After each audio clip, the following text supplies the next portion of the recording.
Recording. All right, so welcome everybody to the June Beyond the Track meeting. As usual, I will run through a quick introduction because if you're watching this later, you may have no idea what this Beyond the Track is all about. So I always take the time to explain so that you know what you're getting into here. I'm Claudio La Sala. You find my channel on YouTube and Instagram as a 3-lap rider. Been riding on the street from since 1990. Started track riding in early 2017. Got hooked. Rode over 6,000 miles on the track. It's a real addiction. So if you're considering about getting started, get ready to get addicted. It is I need my fix of riding. By no means I'm any kind of like specialist. I always make sure to bring that up because sometimes people find these videos and they think, oh, this guy's talking about it. He probably knows what he's talking about. And I always say, nope, I don't really. As I'm learning, I'm sharing with others and hopefully together we can learn. That's the idea behind these meetings, or one of the ideas. Always a big thanks to the Beyond the Track supporters on Patreon. It always helps, encouraging the rest of us to, keep ongoing with these things, since it's been helpful to riders out there. And you guys who join in the meeting, because otherwise it's just me talking to a camera or to an empty room. That's not as much fun. So everybody who joins in and takes the time, I'm always very appreciative of that. What is the Beyond the Track? So we have both a community, so always look for us on whatever track you're riding. And I really love, some of you guys missed Jesse's request to have like a Beyond the Track banner so that more people can actually, have the banner at the track. Besides, if there is a track day when I'm not available, at least there's somebody else, there's more of us out there. And this being the banner to indicate, look, these folks here, friendly people, friendly riders, growth mindset, people who are here trying to learn, trying to help out others who are maybe just getting started, sometimes same level, sometimes just a little bit ahead. It's much easier and much cooler, much safer to ride at the track when you know people, you know their background, you know what they're up to. So thanks, Jesse, for that request. So I'm going to be looking into getting us some more banners and make that available. So we are a little community, and we do in-person meetings, or recently, of course, online meetings like we're doing right now, where we get together, and it's not your typical like, let's just go to the bar, have a beer, and talk bikes. No, we are more methodic about the way we learn, the way we experience things, the way we share those with others. That's what these meetings have been all about. All these meetings are recorded. We make them available at the beyondthetrack.net website, where people can check out. There's like close to, maybe last time I checked, like 30 hours worth of content, from how do you prep for your very first track day all the way down to how to use telemetry to improve your lap times, safety gear. There's a whole bunch of stuff out there. If you feel like this is something valuable to you or to the community in general, please consider going on Patreon and becoming a patron for the Beyond the Track initiative. It helps us keep on this thing going. There's also a website that is for patrons only, over the about anywhere at the $5 monthly fee and up. And on that website, there's just a bunch of tools to help you track your costs, because riding at the track is a very expensive hobby. The smarter you are about tracking your costs, the more you get to ride. That's the smart way to go about it. Checklists to keep your peace of mind, make sure you don't forget anything for your track days, track day plans, debriefs to make sure that you know what you're going to be working on, you know what you've worked on, you put together your video footage, you put together your notes, and then that overall just makes you become a better rider. And that's it. Without further ado, we are going to be talking about mini bikes and all the awesomeness that comes along. So let me pull up Michael's slide deck, which is a very great way to start the conversation. And Michael, I'll turn it over to you, man. Awesome. Thanks, Claudio. You. I'm going to make sure I'm not getting too much feedback or anything going on here. Sound okay? Yeah, sounds good. Okay, cool beans. Well, as we know, Jesse recently got a mini bike and is joining ranks of those of us that have access to the big bike track right now with COVID going on. So I figured I had a few slides here on the topic and kind of pieced them together. And just going over the topic of how to get started riding mini bikes, because it's something we can do right now that we can't do on the big bikes, because track days aren't often the frequency they were before. One of the nice things about having the mini bike is you pretty much pick a weekend when you want to go and you just go out and ride it when you feel like it for the most part. So there's some expenses with you have to have a bike, you have to have a place to ride the bike, and then you have to have your riding gear and a way to get your mini bike to the track. The mini bike has some logistics with transporting it and maintenance and things like that. So this presentation basically goes over what are the basics that you need to get started. Um, and then this kind of leads into their people here on the call that I think could really contribute to what their experience has been so far. So I thought this would be a good community effort to just kind of talk a little bit. So essentially, the slides, I apologize, they're not very professional looking, but I threw them together pretty quickly. Um, so I wanted to go through the pieces here.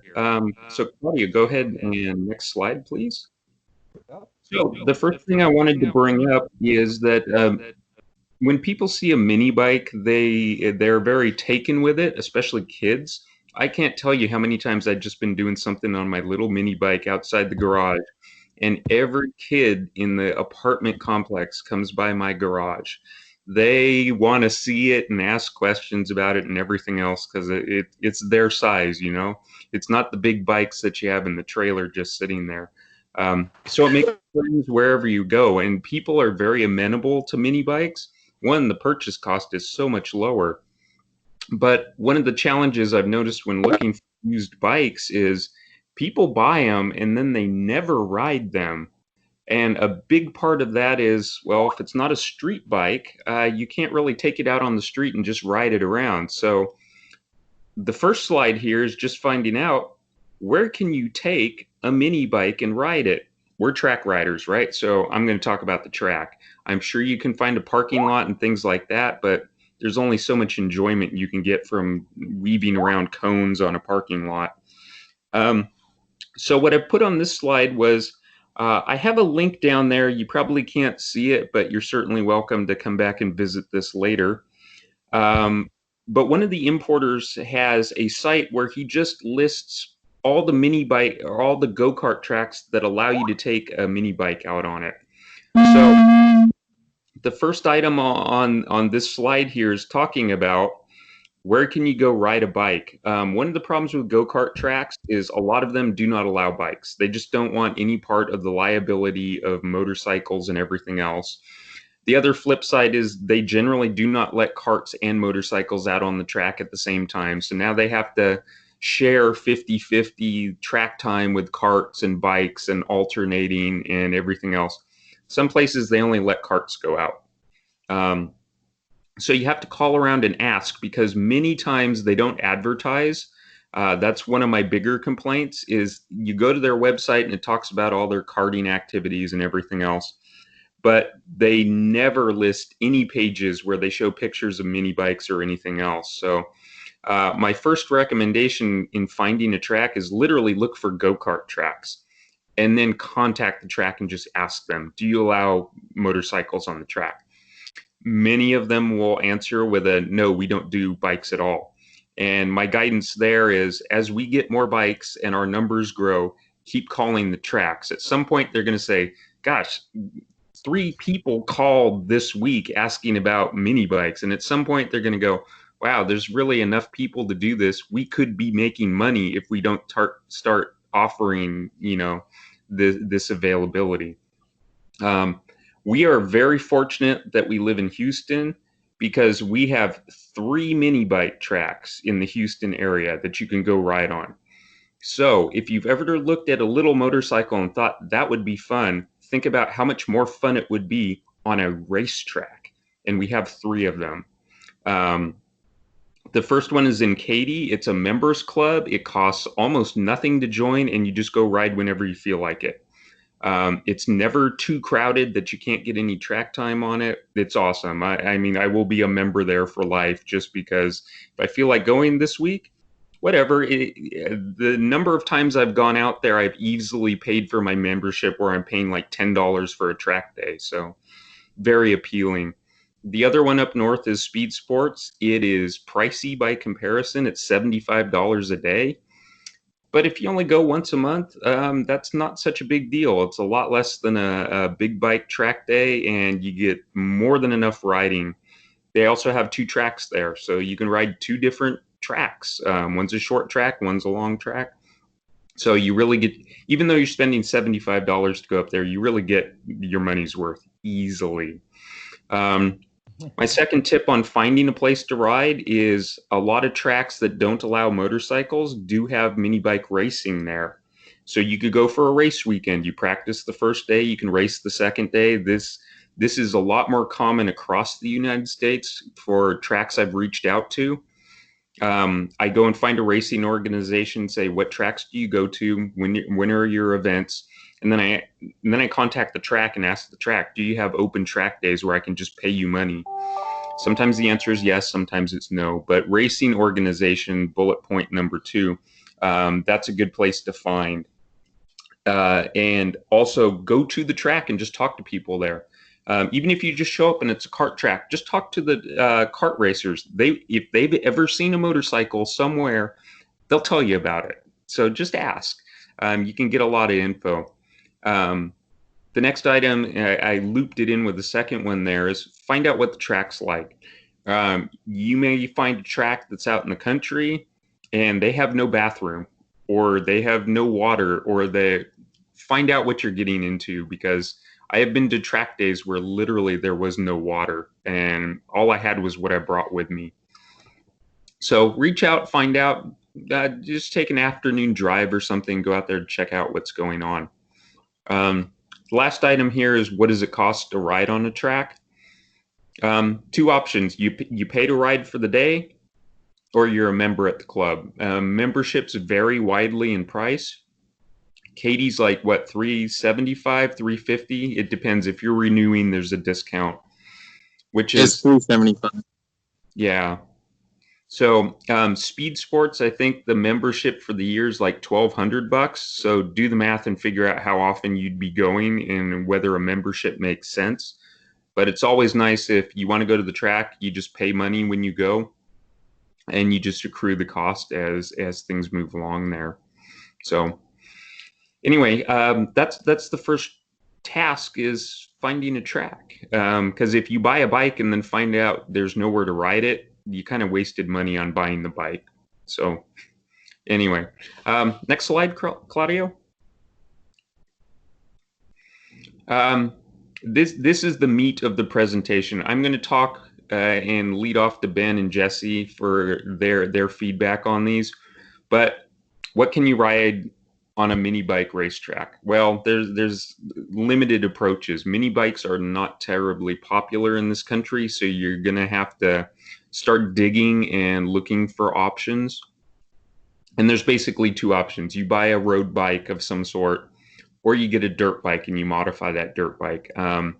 Edgar, who comes to this group from time to time, I don't think he was able to make it today. I was hoping he could talk about this, but he's taken the first option of converting a dirt bike to use. This is like 90% of the bikes you will see at a track day. These are dirt bikes where any number of them, I have a couple examples listed here. Kawasaki KX65 is one of the fastest ones I've ridden with. It's insane how fast those little 65s are. I thought, well, it's only a little bit bigger in the engine department, but just people pull away from me on the straights like crazy. With the dirt bike approach, you got to buy the bike. And the good news is dirt bikes are plentiful. They're all over the place, easy to find. You can get them used. That's not a big deal. But you have to understand that when you go that route, you're going to have to replace the tires and the wheels most likely. And I've been considering doing this. I will probably get one at some point. But you're looking at probably around $1,000 just to get the wheels switched over and converted. The second item you have to be aware of is if you use the dirt bike front brake on the motorcycle, when it's on asphalt, it is not going to stop. It's just going to keep going and you're going to ride right off the track. So in most cases, you get a bigger front brake rotor. Edgar upgraded the caliper on the front of his bike to get it to stop. He just bought off eBay a caliper from a bigger dirt bike, bolted it on there with a bracket. And I rode it. It's very nice. It stops very well. I have no complaints with it at that point once he made that change. So it works pretty well. So the takeaway from the dirt bike side is it's a dirt bike. You're going to have to modify it. On the right side of the slide, we have the other options. And I broke it down to new bikes and used bikes. Anything with little wheels and two wheels and a handlebar, that's probably all you really need. But I just kind of threw on the most common options I think that are out there right now. And then the other slides we'll talk about a little bit. I'll kind of talk about each one of these a little bit. There are options out there, but again, mini bikes are not terribly popular in this country the way they are in the rest of the world, especially in Europe and Asia. They have some awesome stuff out there. If you're ever searching the internet, you will find some things you did not expect to see in existence. So pretty big stuff. So there are new options. There's a lot of Chinese bikes available right now, like Grom clone type of things. I can't say whether they're good or bad. I haven't ridden any of them, but I would certainly consider one if I was looking for a bike. So we have new bikes and used bikes. There are some new models that I put here. I was hoping James would be able to talk about his bike a little bit. He got his from Italy. It is a very high-tech mini bike. The suspension on it is just absolutely amazing, which granted, he spent more money than you're going to spend on your average Grom. But depending on how dedicated track rider you are, it may interest you. The other ones I put under used bikes down here, I mean, really, you could go to a mini bike track on a scooter if that's your thing. A step-through scooter that does not have foot pegs would be interesting. I don't know how well it would work hanging off or anything else, but pretty much anything with little tires will at least get you on the track and see if it's your thing or not. The most common options here are a Honda Grom or a Kawasaki Z125 because they're available in dealerships. They're sold here. So anyway, I put a couple others on. So let's go through the next slide and I'll just walk you through some of the ones I'm more aware of. I didn't put a Yamaha YSR 50 on the list. I did have one back in the day. It is a very aged motorcycle. It's really hard to get parts at this point because they're so old and they're so beat up. Gas tanks especially prevented me from using mine because it was literally rusted out. And I could not find a gas tank that wasn't rusted out even on eBay after 3 years. So it's on the list. If you can find one, great, but it might be a little challenge to keep it running at this point. They stopped making them in 1992, so that's a while for the parts to be drying up. Anyway, first bike on my list is the Honda NSR 50. I found mine on Craigslist after searching for about 6 months. After Claudio first talked about this, and I thought, oh, that's an interesting option. And I started looking for them. They're not easy to find, but they are out there if you're patient and you're not in a hurry to get one. Or if you're very clever like Jesse is and is hooked up and has some resources available. So I just put the basics here. They only have 7 horsepower, basically no power whatsoever. They were sold as street bikes outside the United States, but they sold them here in the US for 1 year. HRC brought them in just as competition machines to try to breed interest in track days for smaller people or large people that just don't have a lot of money. So they brought them in for 1 year. Parts are still available through your Honda dealer, which is nice. They're very basic machines, so there's not much that can go wrong with them. And a lot of the parts are just common to other Honda models. Chain and sprockets, for example, are common to dirt bikes. So even if you don't buy the Honda part, you can generally at least keep it running. Doesn't eat brake pads or anything else, so it's pretty well made. You can find these on eBay or Craigslist. I paid about $2,600 for mine once I shipped it. The shipping cost was almost $600 when I had it shipped, so that's a big part of the expense. That's the flip side of buying a cheap bike, because the shipping cost is not a percentage of the bike cost. You're going to spend about the same to ship your BMW S1000 as you're going to pay to ship your Honda Grom, basically. So you have to figure that into your shopping. Upkeep's pretty simple. The bikes are simple. The AirTech still sells bodywork for the bikes. The only downside with that is they have to make it for you. They have molds, so you call them up and say, I need an upper fairing for this bike. They have to make it for you, so it's about 4 weeks. So you're going to be waiting if you need to. But like I said, parts are pretty common. Not past the bodywork itself. The rest of what's on the bike isn't particularly rare, and they've made hundreds of thousands of these on the other side of the planet. So a little creativity and you'll find what you need.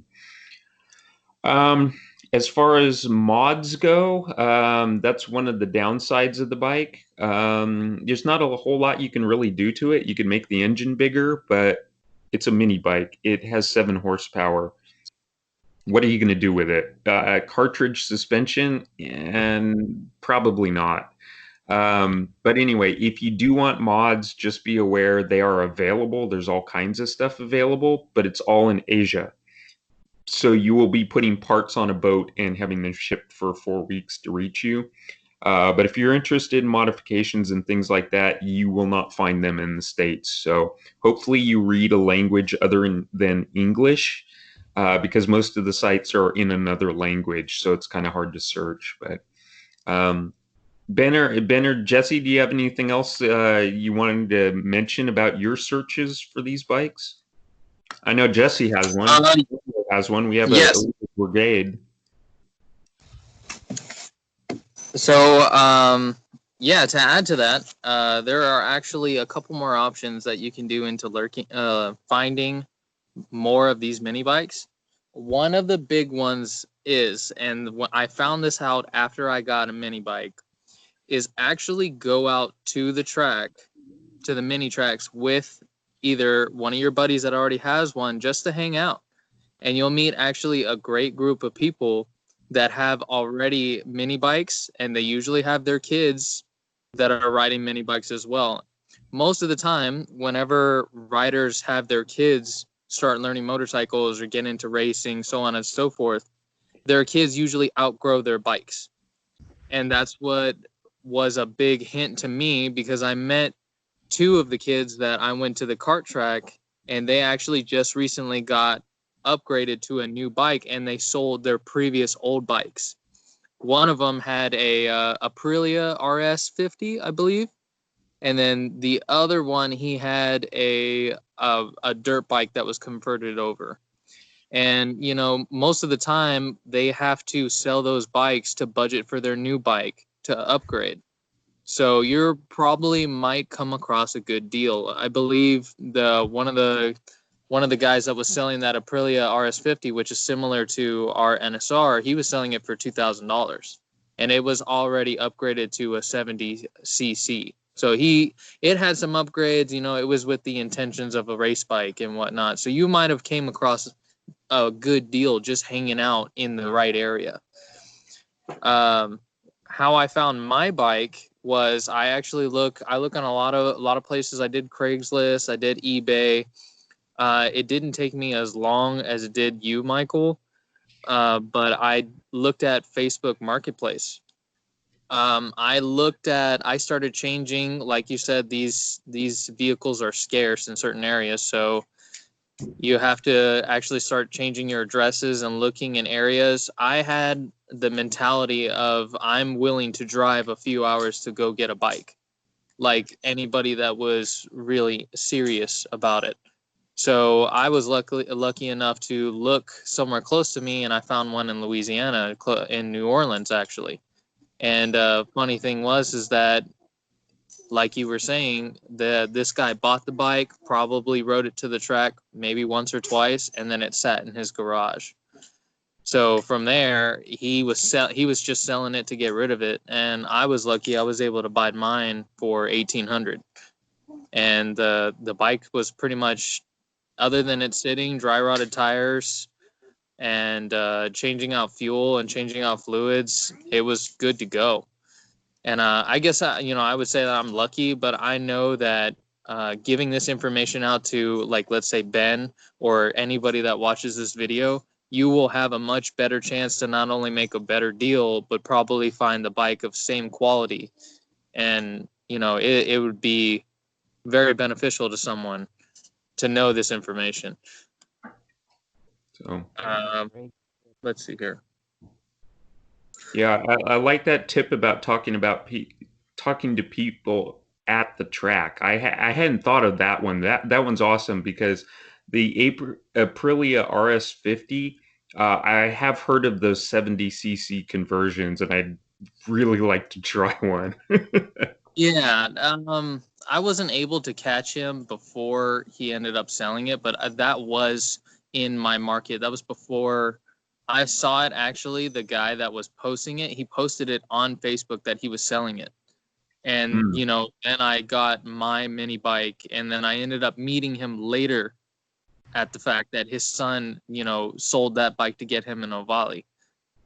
And, like, that was just something that clicked in my head that, there are kids out there that are doing this just like we are, that will eventually need to upgrade, or they will outgrow. Because if your kid starts at 7, 8, 9 years old, they're gonna want to get something faster, or they're gonna want to adjust their style to whatever they're looking for.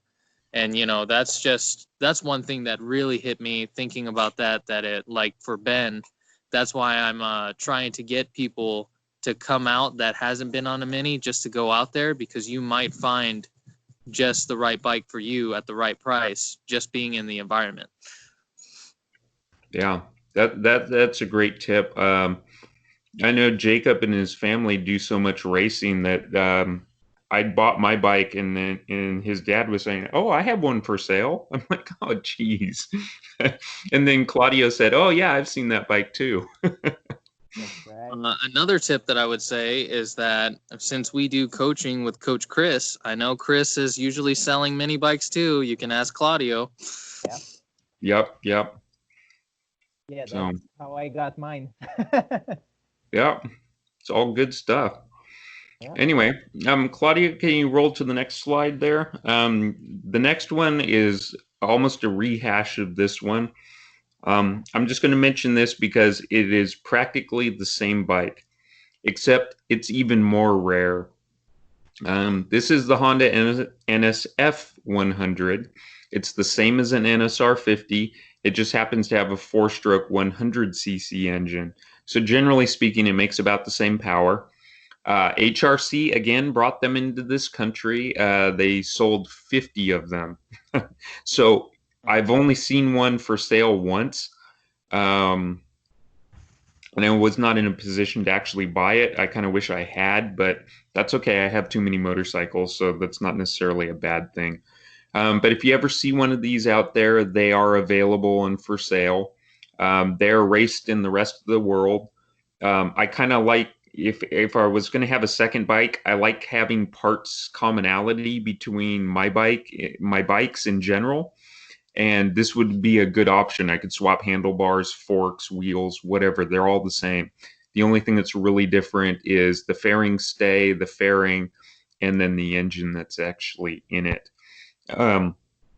The picture that I actually used in this slide, I got from Yahoo Japan on the auction site there, because these things are not uncommon in Japan. It's a domestic market. They sell them for their racing series, and you can find them. So the $3,000 to $4,000 price quote for these, starting to get a little on the high end. I'm very cheap. I beat my equipment. It's a track bike. I'm not interested in spending more money. But anyway, Seth at the track just bought two of these for himself and his daughter. He bought them brand new 2020 models. But he got them from Japan. They're coming over, and they're about $6,000 if you buy a brand new one, no miles on it. So that's an option.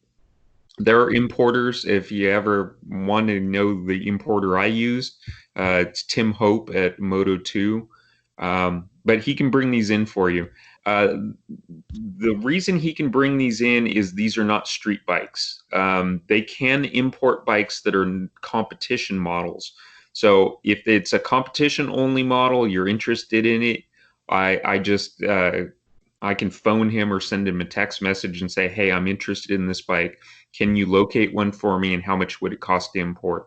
Usually importing a bike is roughly around $1,500 or so. Doesn't matter whether it's a big bike or a little bike. It's the paperwork costs and everything else, but it is an option. So I just threw this one in there because you will see a couple of these around.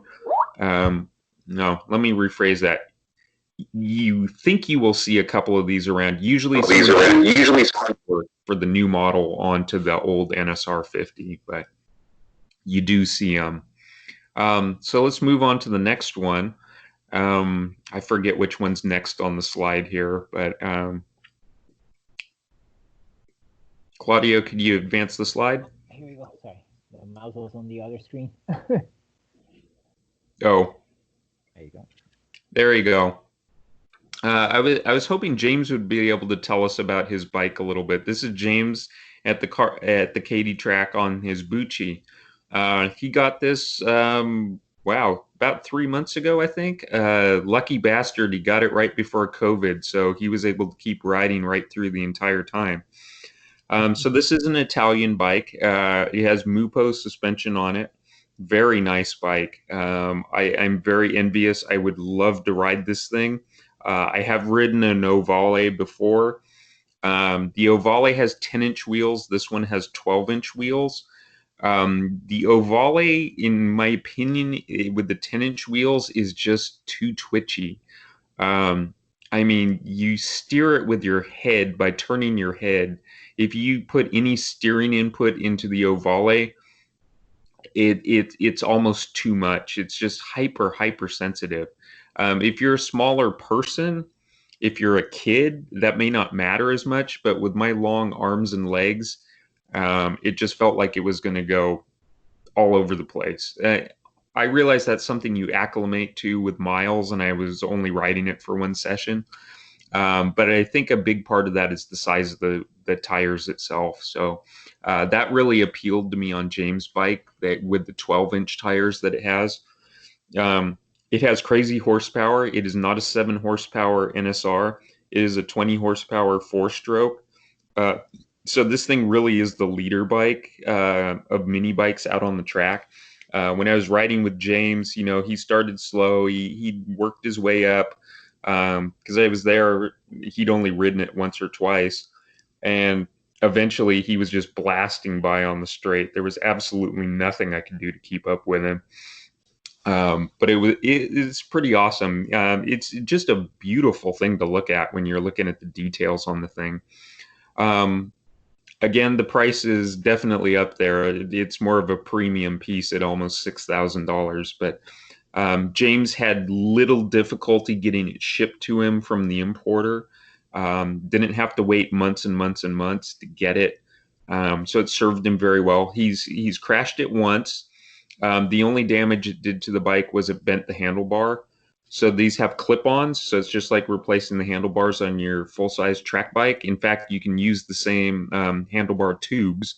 You just slide them into the clamp, attach your switch gear, get your grips on, and you're good to go. So He's had good reports from that side of it, so that's awesome that it's not unobtainable parts that you're waiting 6 months to get a replacement. So I was really hoping you'd be able to talk a little bit about the bike tonight, but anyway, hopefully I'll get a chance to try it at some point and see how it goes. The only other thing my only complaint about his bike is it does not have a tack. So you don't know where red line is. You have to do it by ear and listen to the bike. And when I ride a mini bike, it's literally wound out to red line the entire time I'm riding it. I'm literally watching the taxi when I need to shift because all the power is at the top end of the power band and there's no power to begin with anyway. So you're always looking for the maximum available. And without a tack, it's a little hard to track where you are. I guess you get used to it, but I wanted to ask that question to James, but well, he's not here tonight, so we'll have to save it for another time. So anyway, next slide, Claudio. There we go. Has anybody else gotten to ride James' bike, by the way? I have not. No? Okay. I'm really curious what others think. So this is another one I had been considering for a while. You can buy these brand new. This is a KR-MR 150. This is a Chinese bike. I've seen them available in Australia, along the Pacific Rim over on that side of the world. Blair Layton is importing these into Washington through SV Racing Parts. He gets shipments a couple times a year. He buys a full shipping container full. So I think he gets around 20 bikes at a time. These are 4-stroke machines. They also make a version of the bike with a 125 engine, which is a little more like the Grom Kawasaki Z125. It's in the 8 to 10 horsepower range, depending on what model you get. I don't know anybody that has one, so I don't have any real comparisons, but it was certainly on my list. Because there's just not very many options for new bikes that you can get here. But this is one of those. I believe it has GP shift, so it's set up for the track. The bike also has a modified tail section on it for larger riders, aka not 10-year-old riders, but people that can buy alcohol. So that's one of the modifications he sells with the bike. He sells a range of accessories and replacement parts, though you won't see them on the website. You just have to kind of reach out and tell him what you're looking for. I was thinking about getting one of these bikes because I would like to have a second track bike, because when mine was broken for 6 weeks, I was just miserable that I wasn't able to go out every 2 weeks and ride my motorcycle. So I really would like to have a second mini bike just so I have a backup. So this was one I was considering. The downside right now is because of tariffs on Chinese products, these things went up about $1,000 in price, which is huge for the same bike. If I'd bought one of these a year ago, it would have been the same bike for $1,000 less. So my enthusiasm and motivation for trying to get one of these has decreased substantially in that time. But anyway, these are available. The price is not too bad. It's about $3,800 delivered to you. They're about $3,300 if you can actually go there and pick it up yourself. It is in a crate. It's not fully assembled. You have to put the front wheel on it, put the handlebars on it, and do a little work with like putting the windscreen on. So there is a little bit of a do-it-yourself side to this. The body work on this bike is the same as a Honda NSF 100. You can switch the bodywork between the bikes, so it makes sense. They're sourcing it from aftermarket manufacturers, and the mounts and everything fit up. So when I first saw this, I thought it was a Honda, and that's how I did the research and found out it's made by a company called KO.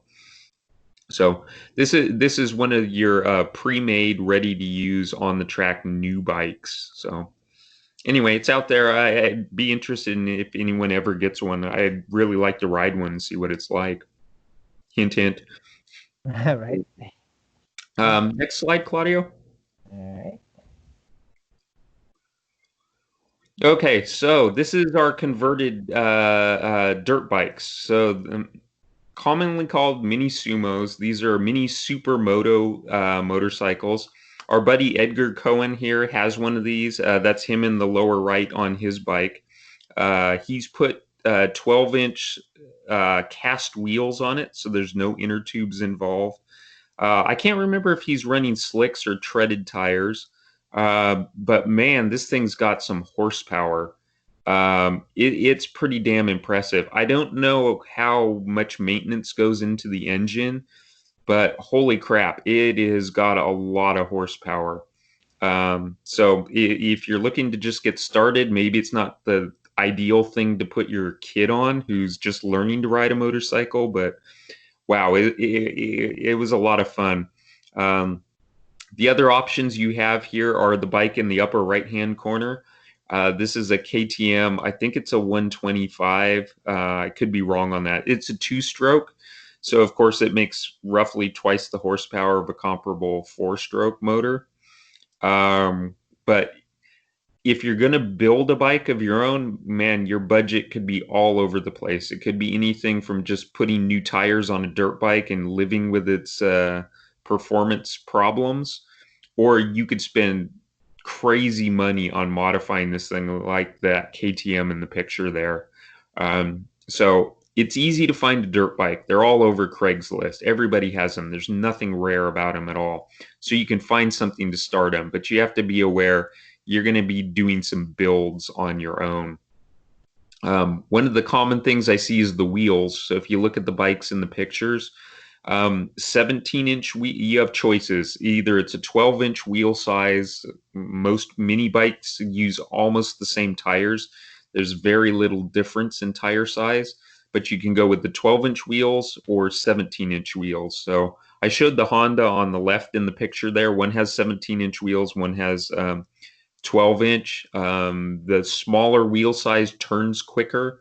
There's less gyroscopic force off the wheels, so it handles a little bit differently. I don't have any firsthand experience, so I can't really tell you my perceptions of how they work differently, but just be aware if you're going to go look for wheels, you often have two different sizes to consider. And as Jesse points out, man, go to the track and just talk to people, see what kind of feedback you can get. Motorcycle riders are motorcycle riders, and if you ask them about their bike, they'll probably let you ride their bike. So you find out pretty quick. So anyway, this is another route to go. I was hoping Edgar would be able to talk about this one a little bit more since I've never actually built one, but I know he spent some time upgrading his front brake so his bike would actually stop, and then he did the wheel conversion and everything else. So, and the only other thing I would mention here that's not actually in the slide is this is a dirt bike.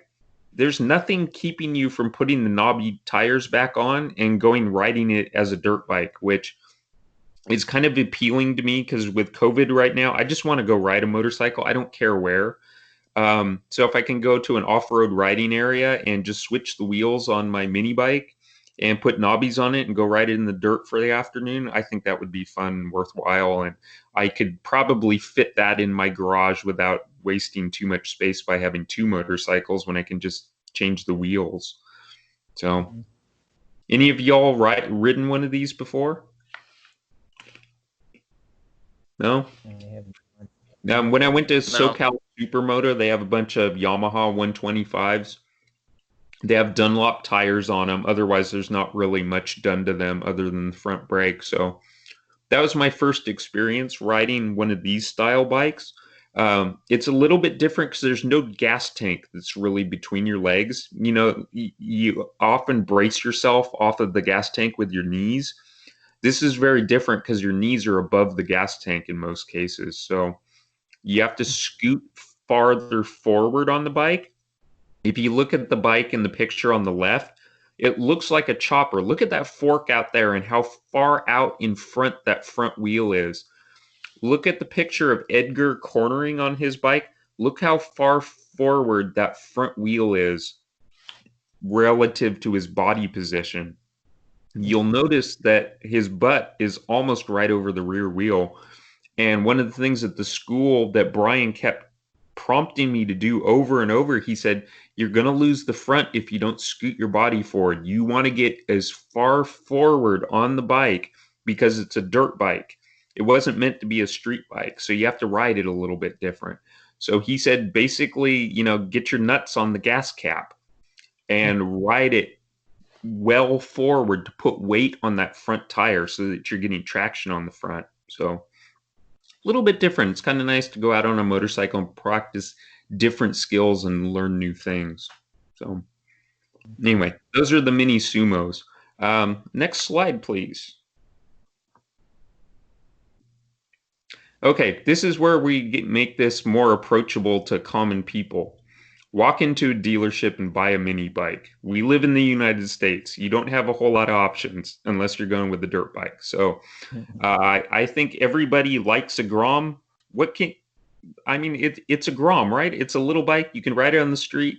You can ride it to the gas station. You can ride it to go get groceries. It's not just a track bike. You can ride it up and down the stairs in your apartment complex. I mean, I can't think of anything you really can't do with it. I've seen people ride them on the freeway. That's a little crazy on the freeway, but YouTube's full of that stuff. I haven't really watched a YouTube video where these things weren't riding around most of the time on one wheel. So endless entertainment. The other thing I was going to say about the Grom is I have looked for a Grom to use as a track bike on Craigslist. Guess what? The price never goes down. Dealerships sell out of these things because everybody wants one. And occasionally I can find prices in the $2,500 range, but the new cost is like $34. So generally I see things staying around $3,000. Ben saw a killer deal through a dealer. I couldn't believe how low it was based on what I've seen in the past. I gotta admit, I was tempted because I don't currently have a street bike, anything I can just ride around. And with COVID, I just want to get out of the apartment and go anywhere and do anything. And having a mini bike I could go ride through a grass field or just do anything on was very appealing. So we'll see if that grabs hold. But these are your two most approachable options right now. You don't have to do a whole lot of searching. Just decide you want one and go to the dealer and get one. The only con I had about this, because I have ridden a Grom before, is it has a 4-speed transmission. The other bikes that I've talked about almost universally have a 5 or a 6-speed transmission. And it just felt like there was a lot of space between the gears. Like if you're trying to keep this at the power peak all the time, it's a little harder when you only have a 4-speed transmission. But with that said, riding these on the track, I didn't have any problems. I'm just using more of the torque in the engine and lower RPM to keep it going. But yeah, it's just a minor thing to be aware of. The other thing I noticed on the track was that I'd ride the thing, and you start out in first gear, so you forget about first gear at all. And it would reach top speed, and I realized I only shifted like twice or 3 times. So it was just a little disconcerting when you're used to having 6 whole gears on a motorcycle. But pretty fast, good stuff. I enjoyed it. I was kind of hoping Bryce might be at one of these meetings because I still text him every now and then. You got a Grom, dude. Come on, come out to the track. You keep talking about doing a track day. You can do it on a Grom. It works just fine. So anyway, let's take it on the highway, on the freeway, like come to the track, man. Yeah, I'd be happy to come by with the trailer and give him a lift to the track. Right. End up being hooked. I think another added thing with the Groms and the Z125s is that their aftermarket support is ridiculous. You can change anything you want about those bikes, and I have seen when they're upgraded, you can upgrade their suspension with Öhlins suspension forks and rear shock. So that is another possibility because the Groms are starting to get more popular in the little mini racing community. Yeah, and this is a model they sell all over the planet. This is not an American market thing at all. I mean, if you want a $10,000 Grom, they got parts all day long for you on WebBike. Oh my God, they have stuff available. So, hey Ben, have you done any more shopping for a Grom or anything like that? What have you found out there so far?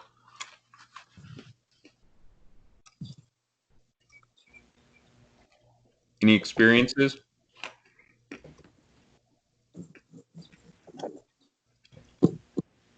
Ben. You might be having some audio there. I'm going to spend about $3,000.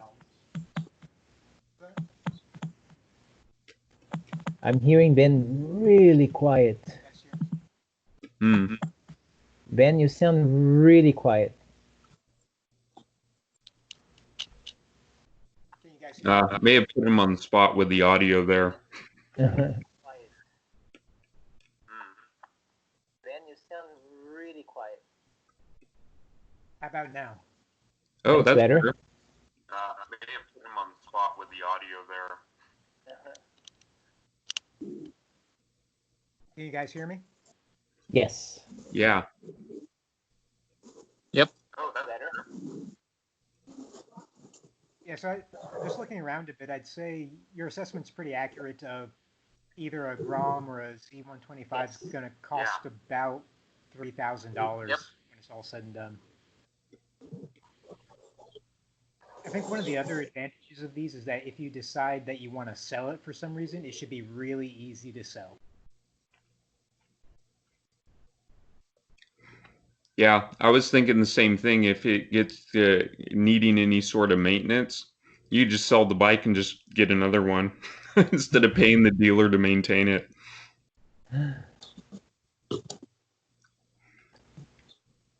I was a little surprised looking over some of the maintenance on the Grom. Apparently, it doesn't have an oil filter.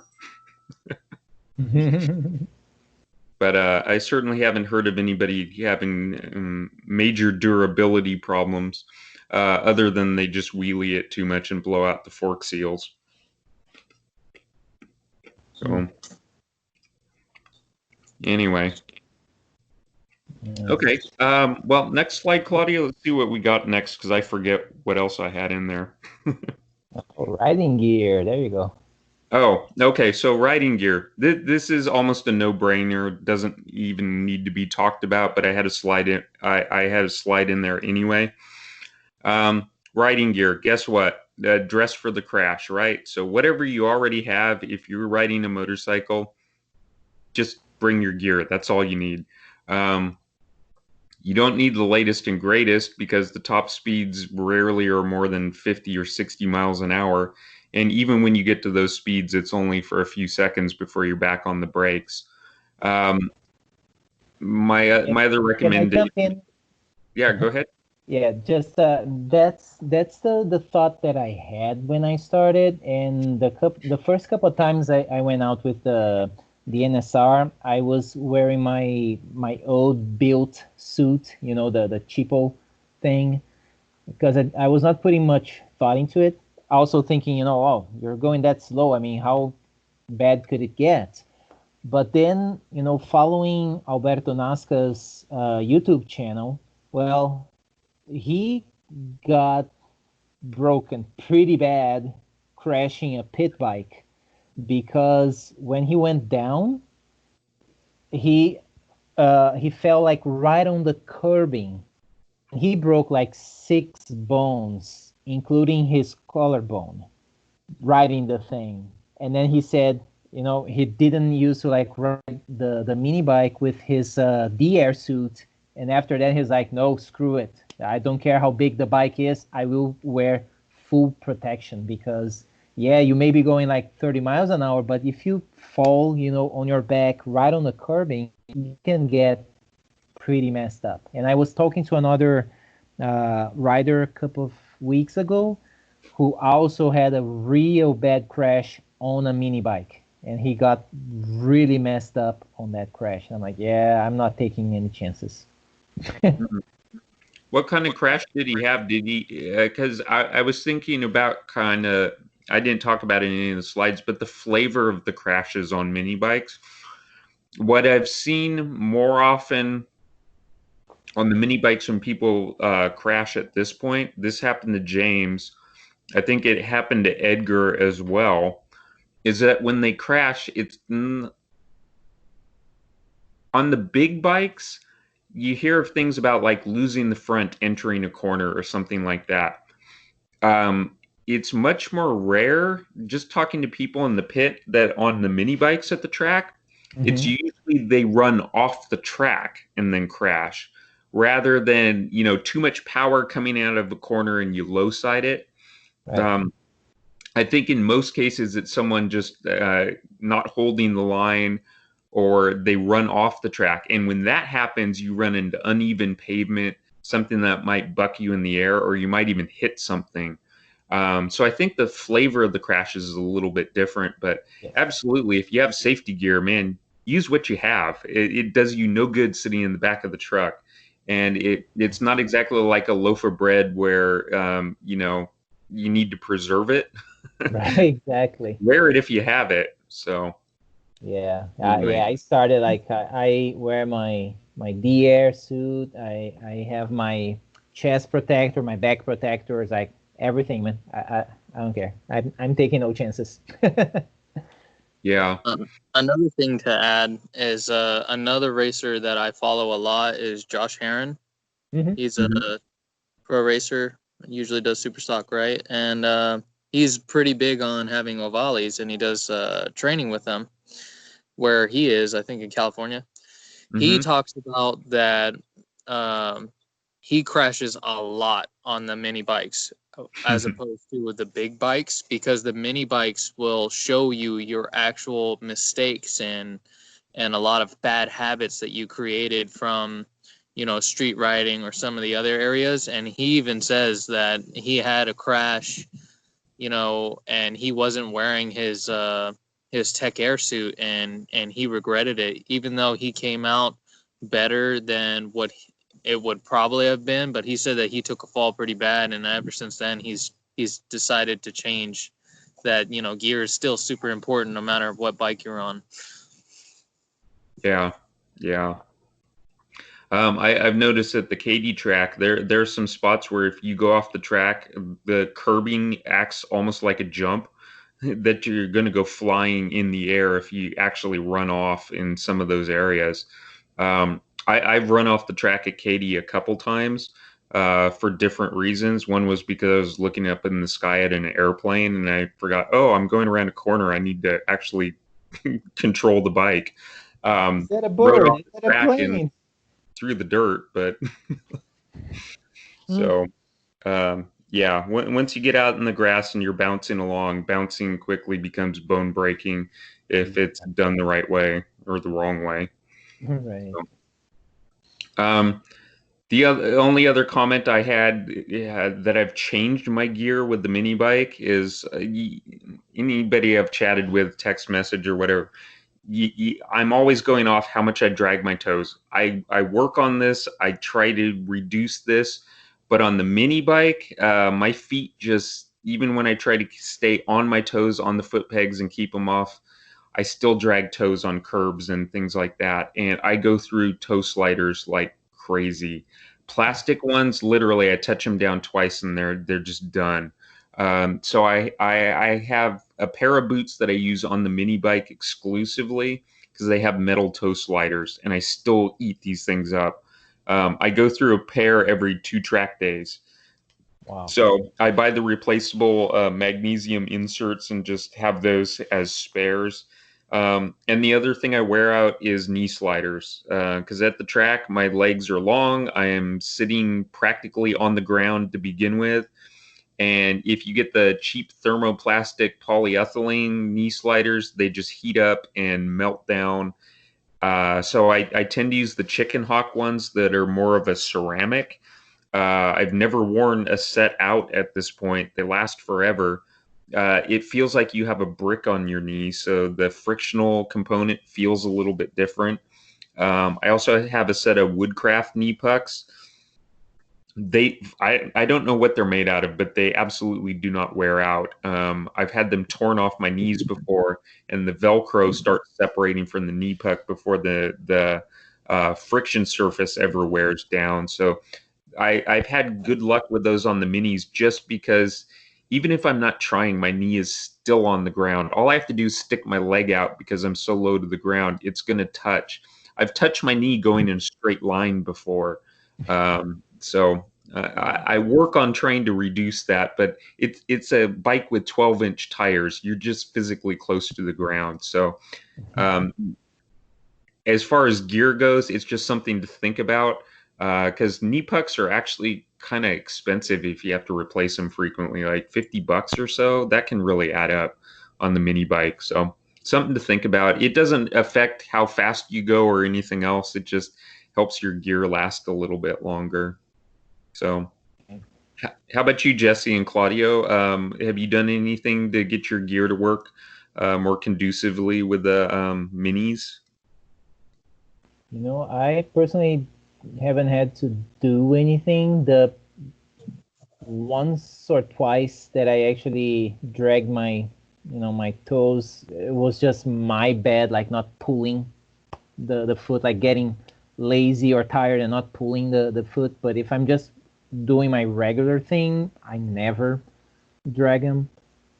So really nothing different from the big bike. Yeah. Oh, go ahead, Jesse. It's the same for me, actually. I was actually thinking about that the whole time that I was out there. My first time was I do think that what I wonder is probably the height difference between you and myself, per se, because you're pretty tall compared to me, Michael. But I did feel like with the mini, I had to be fully focused on foot position at all times. Yeah. The other thing I did notice in relation to the boots is ankle mobility. I have some pairs of boots where as I flex my ankle, the leather, if it's not stretchy or doesn't have accordion on it, um, in some of the foot positions, I get a lot of pressure from the way the leather folds when I'm articulated a little bit and moving about.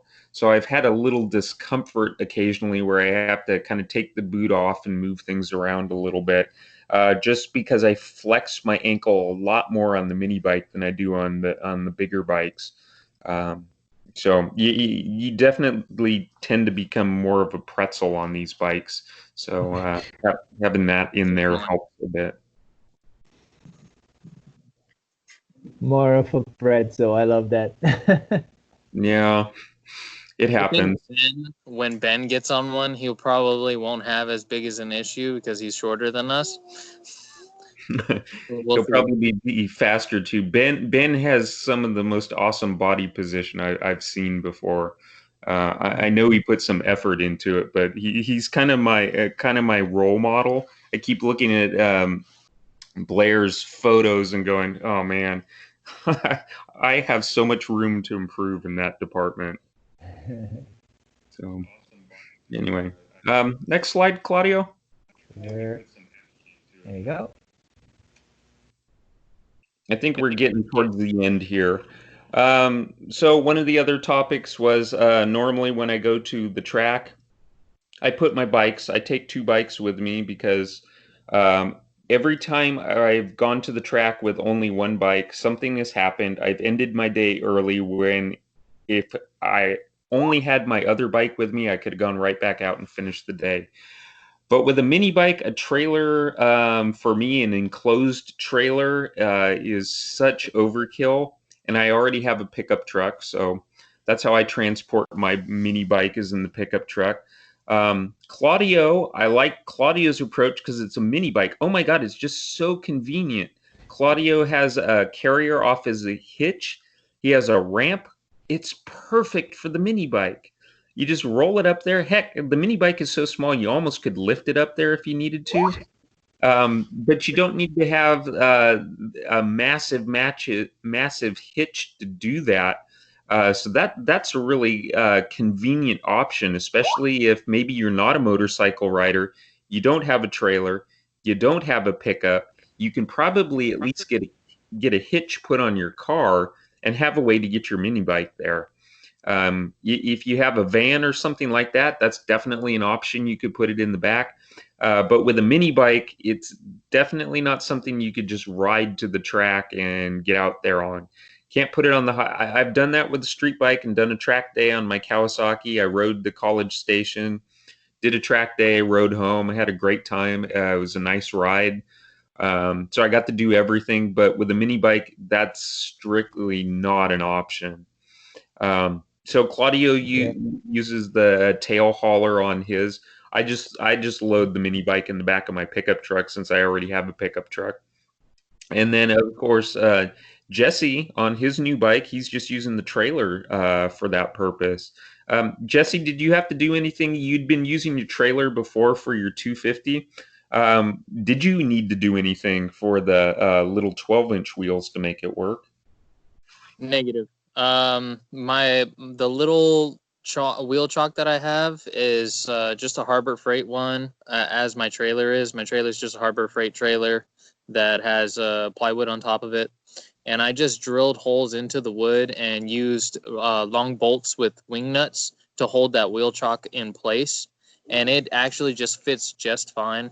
I use, I believe they're called Canyon Dancers. So they hook onto my my handlebars, and my ratchet straps actually go to that. So it compresses my suspension, I would say, more gently than as if you just put ratchet straps straight to it. But no, to be honest, there's no difference than me doing from using my 250 or my 1000 or any other bike, just throwing my trailer. Actually, you could probably just pick up the bike and put it straight on the trailer rather than rolling it up, given how light it is. Do you take a ramp with you to the track? I do take a ramp. It's just good measure to take it because I don't actually pick it up. I have two ramps, two small foldable ramps, but I only need one for such a small bike. Mm-hmm. And it's really just for me to have the least amount of effort used, as opposed to me actually picking it up and putting it there, because it's very exhausting to do a mini day at the track. And by the end of the day, no matter how light that bike is, you're so exhausted, you're not going to want to pick it up. You can just roll it straight up there. It doesn't take any effort. You don't have to worry about it falling over. None of that. And it's been convenient for me since I do have the trailer. And on top of that, my trailer's so light, and the bike being so light, I see barely any difference in gas mileage whatsoever. Like me picking up my bike from New Orleans, which was an hour or 5-hour drive from there back home, I was still getting 30 miles to the gallon. So it is pretty beneficial. Yeah, I guess that fairing's pretty slippery, aerodynamically speaking, when it's that small. Yeah, I don't even think there's any draft coming from it. I'm sure whatever's coming off the car just goes right over it.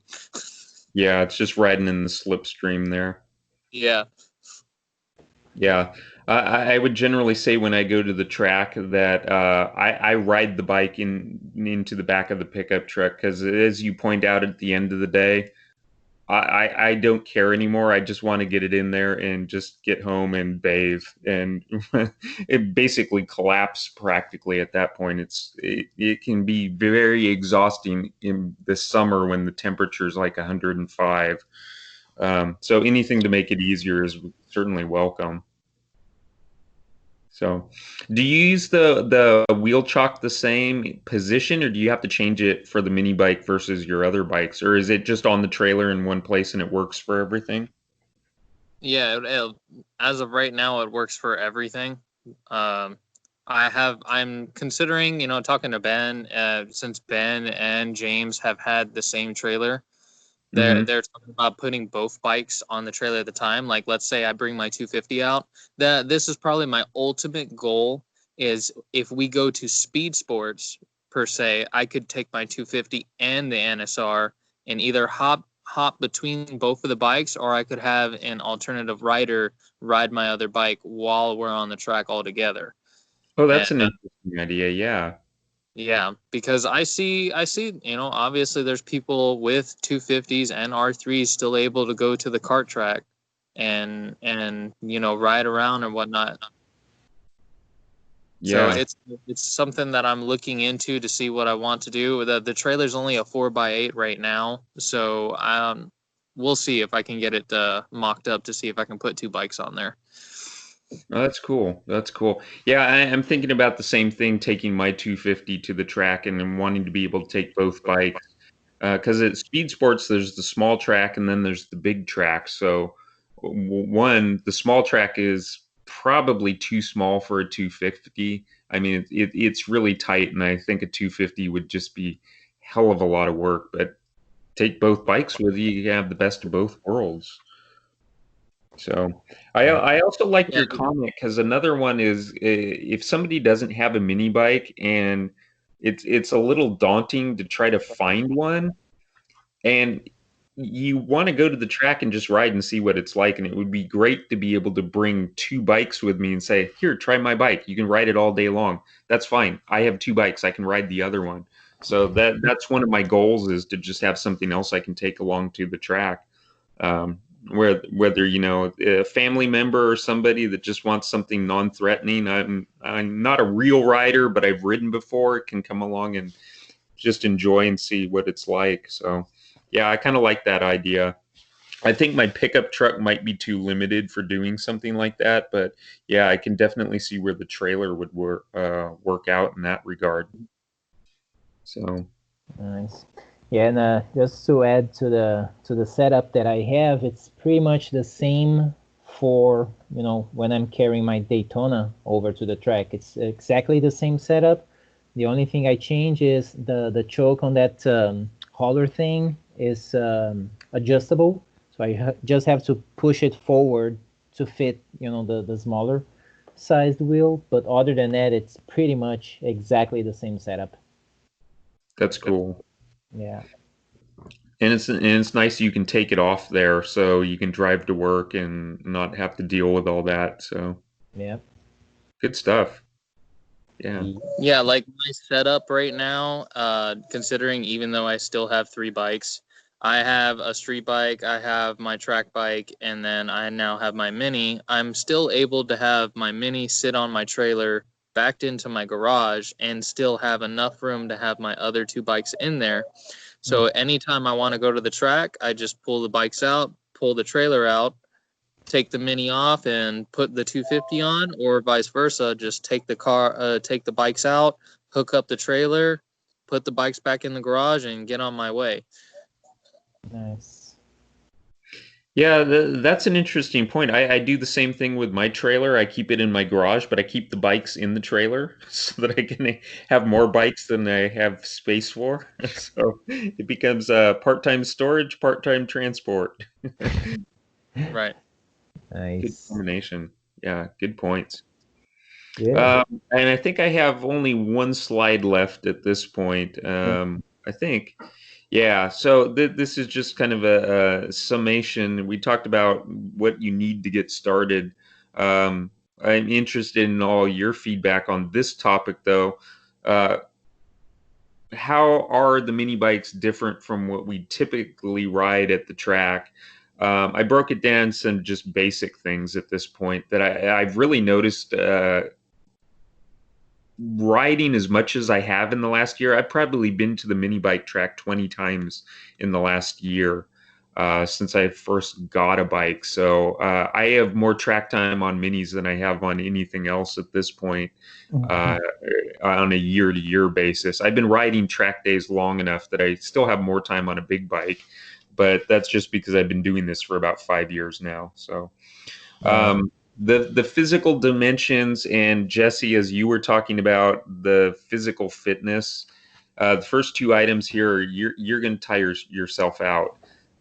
With the mini bikes, there's like no straightaways where you relax really for the most part. You're constantly turning. It's such a physical activity. Because I have a picture of a gorilla on a regular motorcycle there, because that's what the mini bike feels like. On the mini bike, you weigh as much as the bike does in some cases. I'm not quite to that level yet, or I don't have a high performance enough bike that weighs that little.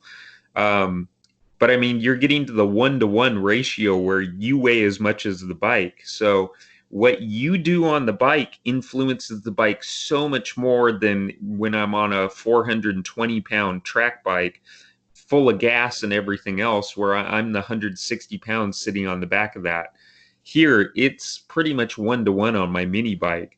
The bulk of the weight is my body moving left to right, forward and back. You have a greater influence on what the motorcycle is mechanically doing.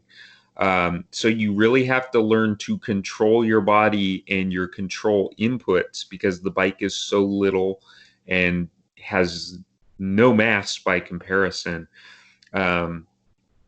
Second one is the physical dimension. So you're big, the bike is little, and the other thing is moving your body left and right. I talked about being a pretzel.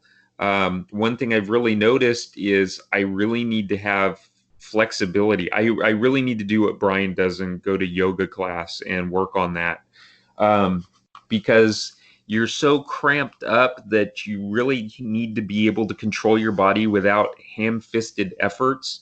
I noticed the last time I went to a track day, I was moving my body left and right. And as I started to get tired, I started to put a lot of stress on my ankles and on my knees, because I would literally twist when I was positioning my body from left to right, sticking my knee out and everything else, and trying to get my head low. I was actually twisting my knee sideways a little bit, and I really started to get a lot of pain from that. And I noticed it was because I was being sloppy with my movements, and I was putting twisting loads into my joints, which is not good. The joints are not meant to twist. So I have to be careful about that, I'm noticing, especially when you get tired and it's a hot day and you're getting towards the end of the day. But you still have motivation to try to at least get close to your personal best lap. So Right. you have to be careful with that, because the minis are just so physical, which is a good thing, because I do notice being on the mini bike and being so physical, going to a big track, being on the big bike, I don't get as tired as quickly. Like with the longer sessions at the track days being 30 minutes or more, and last time I went to the track running 30 minutes, my problems were with the bike. I'd have to pull off on the bike because I needed to change something or fix something, not because I was getting tired. In the past, I would be out on the big bike going, oh man, I hope the session ends soon, because I don't know that I can do 3 more laps at this point. And usually with the 15-minute session, it's like, oh, okay, we're at the end anyway. I'm not losing out any time. But the minis have really helped with that. Another item I had here was the tires. Mini bikes, the tires last forever, at least because the mini bike I'm riding has no horsepower whatsoever. You can get away with things with the tires because these are race tires. They're good quality rubber, but the bike doesn't weigh anything. Even with you on the bike, it still doesn't weigh anything. And it has no horsepower beating the crap out of the tire the way a liter bike does. So unless it's really cold outside or it's actually slightly damp and there's some moisture on the track, I've done stupid things with leaning the bike, because I can literally lean the bike into the apex and start adding throttle while I'm still leaning the bike over. And what I mean is increasing my lean angle and I can increase the speed because the tires can take it. That is a very risky thing to do on a big bike. You should never add lean angle and crack the throttle open. You wait until just before the apex, usually, before you start evening up the throttle. But on a mini bike, I'm starting to roll on the throttle before I've even reached the apex in many cases, because they don't have any horsepower and because the tires have crazy traction. It's really amazing how much traction I get out of these things. So that's something else that I've had to adjust to with the mini bike. And the last thing is kind of related to all the others in the physical size. My knee, and I said it before because my knee is always on the ground because I'm so close to the ground that I'm approaching a turn. I stick my knee out and I shift my body position before I get to the corner, so I don't have to do it once I get there. And if I don't keep some flexibility in my knee, when my knee touches the ground, it kind of shocks the bike, and you can feel the bike rock a little bit if you're being too rigid. But the other thing I noticed is I'm getting to the point where I'm really pushing hard in the corners, purposely trying to break traction. And I have had that happen with the back wheel at really, really steep lean angles where I'm just fully opening the throttle, and I can just get the back wheel to slide if I have enough lean angle. But what I notice is when I do that, I just press on my knee, and that levers the bike back onto its tires. It actually picks the bike up, and it stops the back wheel from sliding, which is, I don't think I've ever experienced that on a big bike because the big bike weighs so much relative to my body. But that's something I've been playing with the last couple times I went out to the track, was actually pushing the bike upright with my knee, to try to get the tires to hook up a little bit more and carry even more corner speed through the corner. So there are definitely some differences. Everything you do on a mini bike does apply to a big bike, but then there are some subtle differences. So I wanted to point out a few of those here. But you, Claudio and Jesse, any things you've personally noticed or experienced in your mini track days? I'll let Jesse go first. Well, given that I've only had one track day so far, the funny thing is that the bike, I actually need you guys to ride my 250 one of these days, so you can actually see what I'm talking about. The NSR is so similar to the Ninja 250, even though it's not a two-stroke, but the same mentality of the bike kind of flows with it. And you know, the aspect of corner speed and quarter entry braking, I felt really at home when I started riding the bike because it felt like I was on my 250. And right now, that's pretty much where I'm at right now. I felt like I've got very comfortable with the bike very quickly because I was on such a small bike on my big track bike.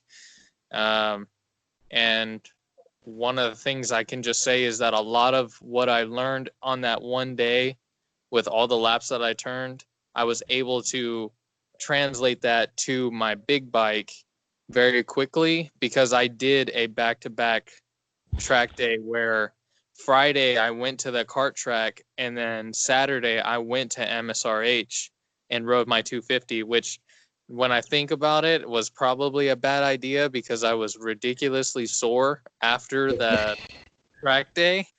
But I was still, it was hot, so once my muscles warmed up, I was still able to do what I felt like probably the best track day I've had so far on my 250 because I was already in the flow of using the mini and I was able to translate that to a bigger bike. So I felt very good. I felt very quick, and I had some people that I passed that complimented me on it. So I know that it is making a big difference just with one day.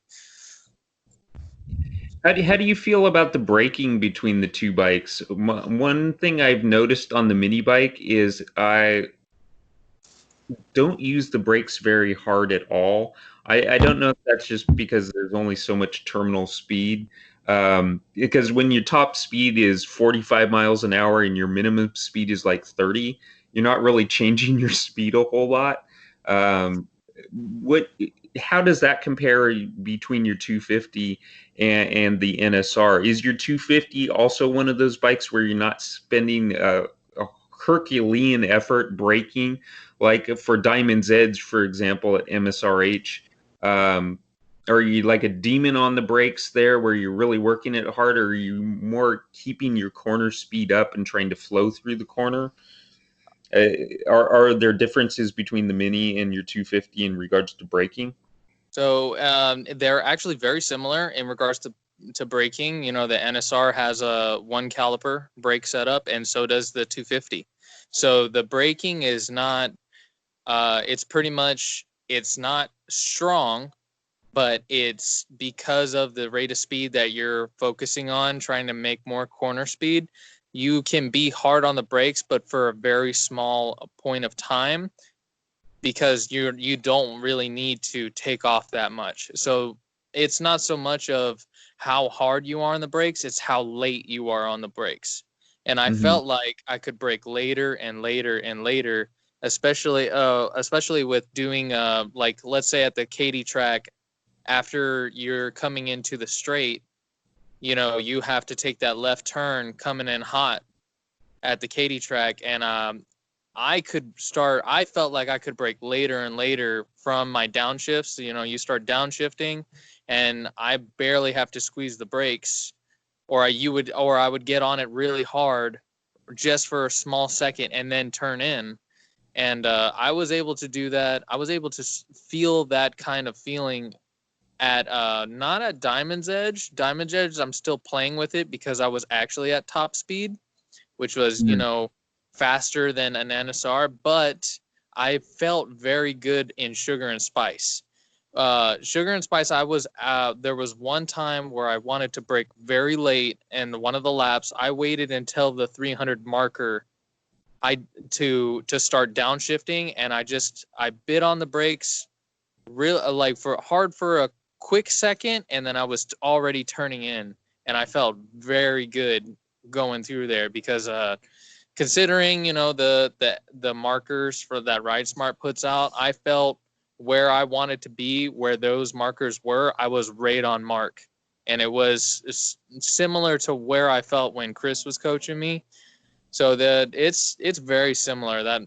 That's why I want you guys to at least try the bike to see what my bike feels like. You might be like, whoa, this is like the same thing. I'm always keen to try someone else's bike. Looking forward to it. Yeah, bring it out to Speed Sports. Yeah, I do. And plus, if James, you know, if I get frustrated with James flying by me, I'll just hop on the 250 and then. Yeah, smoke his ass. You got him on the straight. Yeah. So, Right. yeah, one thing I like about Speed Sports is when everybody comes out on the bikes. There's such a difference in what's out there. It's just all over the place. It's really neat to see where the benefits are and where people are having to work. When I rode Seth's dirt bike, it has a drum front brake, and I was literally going into corners just with the lever to the bar. I never felt uncomfortable or unsafe doing it, which I was really shocked because he said, "Oh, it's not a big deal. Drum front brake works fine." But the thing I noticed when riding his bike and my bike, because I took my bike out and rode it not using the brakes. I'll go out and do laps without ever touching the brakes and no brakes drill. And the thing I noticed is when I tip the mini bike in and start cornering, how much just the act of cornering scrubs off speed. It was almost like I was actually using the brakes by using lean angle. I don't have a full understanding of this yet, but it was just very interesting to go out no brakes and notice, wow, all I'm doing is leaning. I'm not really rolling off the throttle because the two-stroke doesn't have any engine braking. I have no real source of braking other than cornering slowing me down. And I was really surprised how much it slowed me down. So it's interesting. I continue to do those no brakes drill because you do learn things from it, particularly keeping your speed up and also predicting your path and your entry speed because you have to think about it more because you don't want to overcook the corner. But yeah, using the brakes aren't as essential, at least on my 50, as they are on my 675 because my Triumph, man, if I try my normal pace on the Triumph without using the brakes, I don't think I could do it. I really feel like I'm a pretty heavy braker by comparison, but something to explore, I guess. So, anyway, well, that's all I had to say about mini bikes on short notice. Oh, this is perfect, man. Thank you so much for bringing the goodies. Yeah, it was awesome. Yeah, feel free to use them as you see fit. One of the things I was always thinking about is the second slide that just has the link on it. Where are these tracks that you can go to and actually ride a mini bike? Because definitely, if I ever buy a mini bike somewhere else where I have to ship it, the first thing I'm going to look for is a track near where the bike is, so I can go ride a new track and then have the bike shipped home. Because I do have free airline miles that I could fly there, ride the bike at the track, ship it home, and at least have gained a little holiday and a little bit of an experience on it. So, yep. All right. This one has links all over the planet, and I sent them the links for our track to post, so our stuff's now on there too. Oh, sweet, man. That's cool. Yeah, Speed Sports. There you go. Yep. Yep. And the Katie one. Nice. Yep. The only other one I've been to is the Adams Kart track where they do SoCal Supermoto. Okay. So. Very cool. Never know if you travel the world. There's many bikes there. Yep. Oh, and also for the folks in Texas, so Crescent, so MSR in Crescent, they now have also a go-kart / mini bike track, brand new, nice new surface and everything. So that's another option that became available. Yeah, I think if I ever move to Dallas, I'm definitely going to be a member at ECR and at the kart track there in Crescent for sure. Right. Good to have options. Absolutely. So are any of you planning to go to Crescent for big bike track days anytime in the next 3 or 4 months? Yes, I'm trying to go at least 2 days out of this year. Probably, I haven't checked dates. I know there's a lot going on with RideSmart. I know RideSmart has some this month and next month. Just it really depends. I'm going to COTA early July with 316, and then I believe I have an MSRH is doing. I believe it's July 11th. Yeah, I signed up for both Saturday. days. Yeah, so we'll see how anything goes after that. That's my goal for this year is to do Crescent. On top of that, Crescent's a smaller track. I know that people put big bikes on there, but I'm really interested to see how my 250 really goes because smaller track, more technical. Yeah. It's just a new track all around. Yeah, I'd like to go back to Crescent. I haven't been there in at least 2 years at this point. The days I signed up for all got canceled for various reasons. So it's been on my mind, but it's also one of those track days I don't go to unless they have 2 track days on the weekend. It's too far to go just for a single day. So we'll see. I still have to sign up for ECR. I haven't done that. So maybe one of those dates aligns. So we'll see. Very cool. Anyway. All right. So, Claudio, do you have any topics planned for July or in the coming months? Things you're toying with presenting at this point?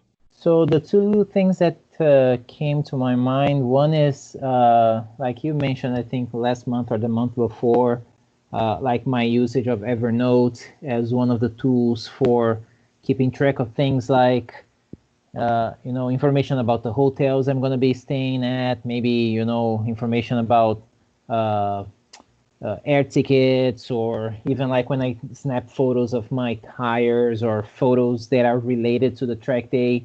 I use Evernote as a tool to organize that and to make it easy for me to find it later.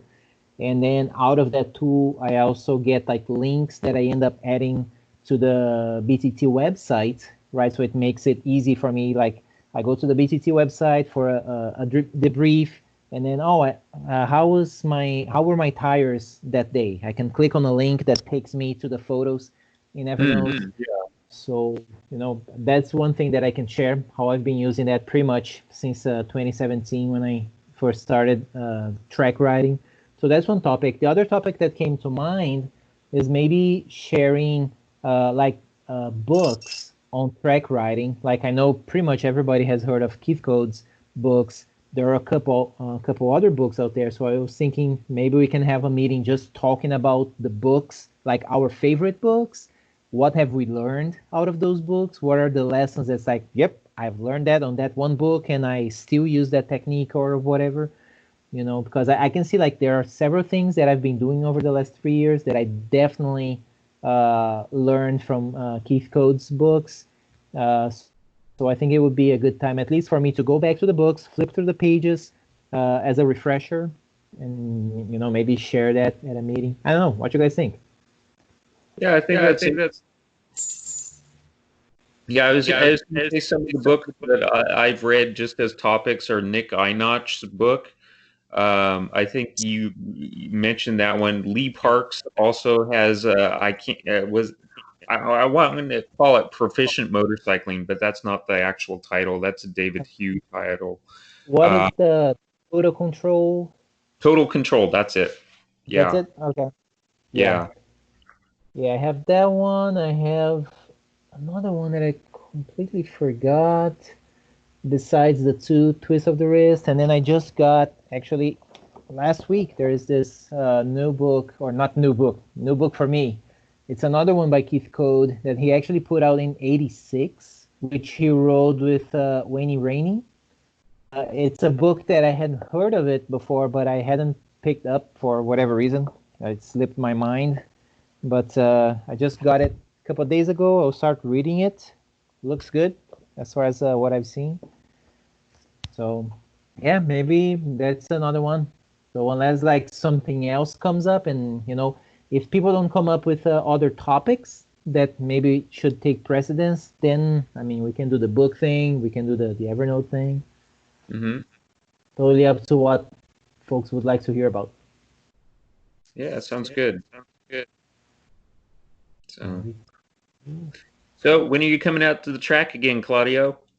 Jesse was asking me that it will depend. I may come out either this week or next. It will depend on whether I can wrap up some or not wrap up the projects, but like organize the other projects that I'm working on, and just essentially get my ducks in a row. So hopefully either this weekend or next, I should know. Maybe tomorrow by the end of the day, I should know if I can come out this weekend. Okay. Yeah, I didn't know if you were planning further out, like ECR. I know you penciled in that date, so you. Right. That's a good one. I am very envious. I still haven't found my date to reschedule yet, only because I'm doing CSS roughly the same weekend, so I don't think I can make it the same time as you're going out. But gotcha. Definitely looking at it though. Yeah, for the big bike, I'm pushing it. It's like I can live not riding the big bike in July, maybe in August. I mean that's the first dates that I'm going. With the mini, I'm started feeling like okay, I think it's about time for me. It's like I was telling Jesse right before we started, with the whole, as the pandemic started, and I figured, it's going to be very limited, the number of weekends when I can actually go out ride. So let me make sure that I get busy with other stuff that I really like doing, so that's Mhm. I don't go crazy.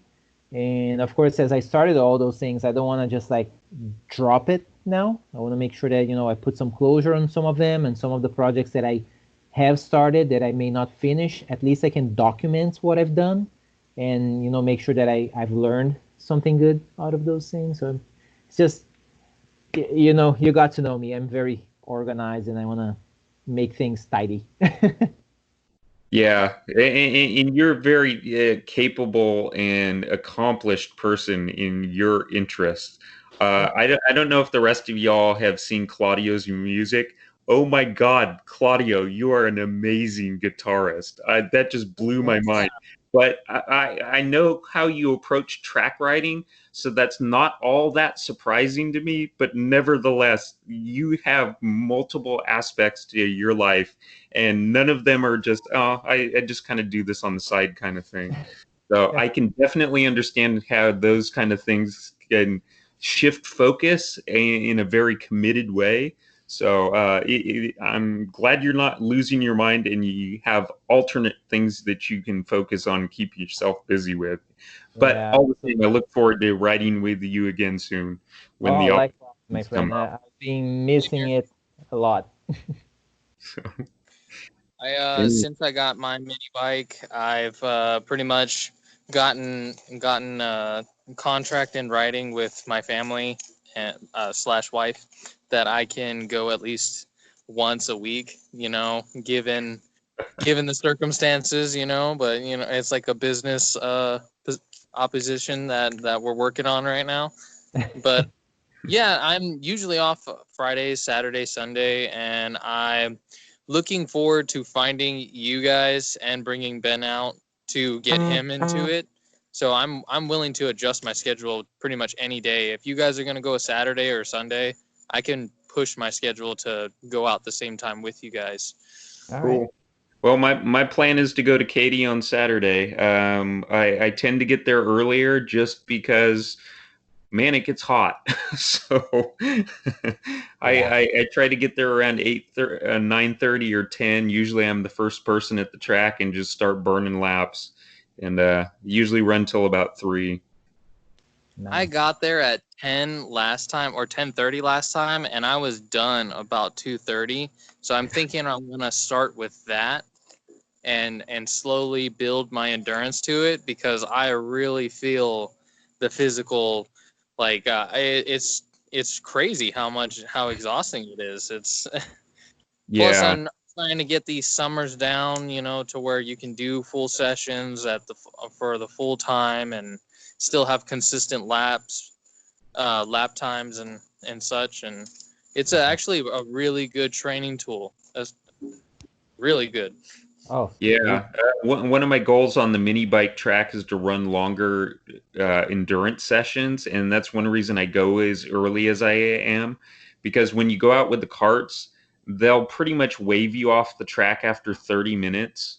So your sessions are kind of limited to 30 minutes.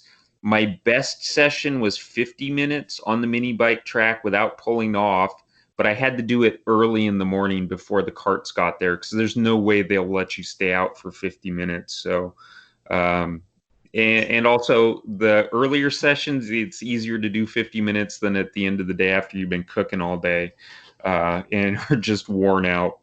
So it's great endurance. It really is. Absolutely. So Very cool. Well, thanks, guys. This was awesome. This is really good stuff. I will be stop recording here. I hope to see you all either back here next month online or at the track. Hopefully, I can actually make it out there this Saturday. Now I'm feeling like, man, I need to go. I'm missing it really bad. Yes. Back to the dark side, Claudio. yeah, Right? so, cool beans. Well, Very thanks, cool. gentlemen. I'm glad you were able to join us this week. And Claudio, thank you for hosting, as always. Oh. This is always something I look forward to every month, being able to just talk to y'all. Because I don't know any other motorcyclists that do this kind of stuff. Definitely not at work. So, Right. Same here. Same here, guys. You guys take care. Have a good one, and thanks for joining. you too. Have a safe week. Thanks. Bye-bye. You too. Bye.